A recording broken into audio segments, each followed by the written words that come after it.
Speaker, I think that most of my colleagues here and a lot of people back home certainly know that I had the unbelievable privilege to interview Saddam Hussein on the night of his capture.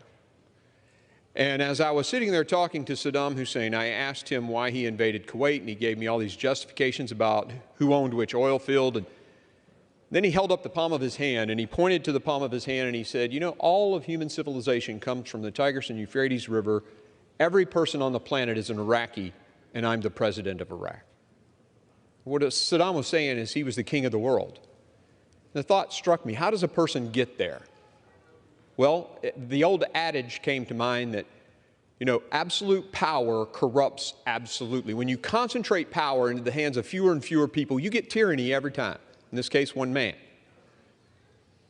Our founders were brilliant. They were following the philosophies of Montesquieu, and they decided that they would divide power out. They would separate three branches of government, and then with the 10th Amendment, they would separate power between the federal government and the states, the local governments. But they did develop three equal and separate branches of government, with the legislative branch writing the laws and the executive branch executing the laws. And interestingly enough, in the Iran-Contra hearing, the Democrats said in their report, you can't pick and choose which law you want to enforce.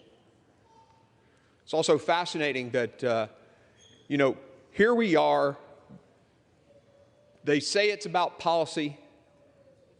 This is about a systemic, planned mechanism to undo the immigration laws passed before, just because the current secretary doesn't think that's what they ought to be. That secretary is supposed to execute those laws, but he's chosen not to. It says shall detain criminal felons, and he has directed his DHS employees not to do that, violating the laws passed by this body, telling this separate but equal branch of government, I don't care what you say or have passed as law. I don't care that you represent the voice of the American people.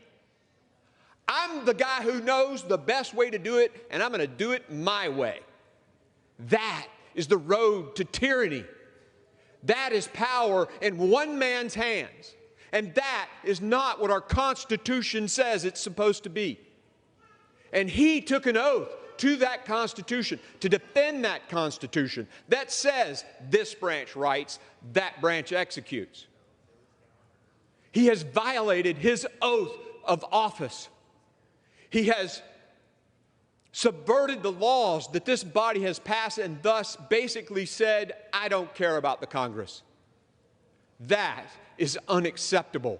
And whether he were a Republican or a Democrat, standing that way, I would be here today doing everything I could to remove him from office. Because when I was 17, I took an oath to that Constitution for the first time. And I served for 24 years willing to take a bullet for that Constitution and the people of this country. And I will not stand idly by while he throws it in the garbage.